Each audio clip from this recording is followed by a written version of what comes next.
на тоа што се случи на 27 април, вие како новинари, по широката јавност, баш во овие простори.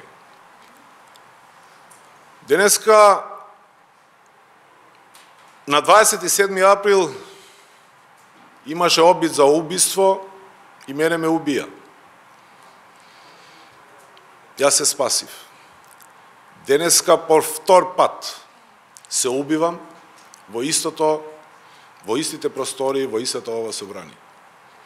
Преку гласање на овој закон за амнестија. Сите тие зборови кои беа употребени од страна на премиерот, дека треба да има помирување и така натаму, веќе излезе и по све и јасно е дека се работеше и се работи за амнестија. Тоа е причината зашто Алијансата за албанците го бойкотира ова комисија за помирување, бидејќи мислам дека ништо не постигнуваме како општество ако ги помируваме злосторниците. Иронично е што денеска човекот кој мене ме спасуваше шета по судови и е во затвор. Зборувам за Абдул Фета Алими. А од друга страна, тие што организира, отвораа врати, за да влегуваат илјадници, злосторници би кажал. Во овие простори, тие со овој закон се амнестират. Тоа не беше надежта на граѓаните на Република Македонија, без разлика на етничката припадност. Тоа не беа идеалите пред и после 27 април на тие граѓани.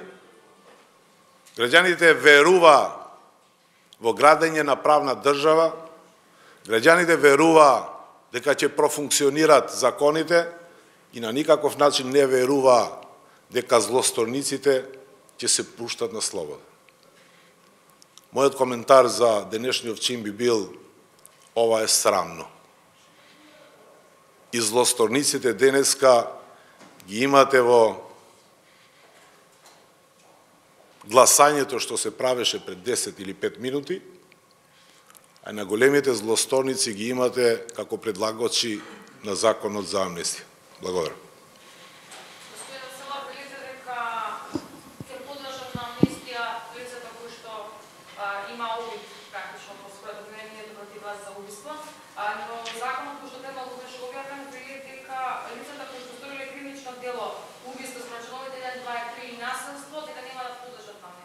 А тие што помагале, што е? Да отвариш врата за да влегуваат насилници. Тие се најглавните кои требат да одговарат пред законите. Јас не знам сега на македонски дали го реков истото, на албански го реков дека зборуваме за закон за брза постапка, ама тоа не е ни закон со брза постапка.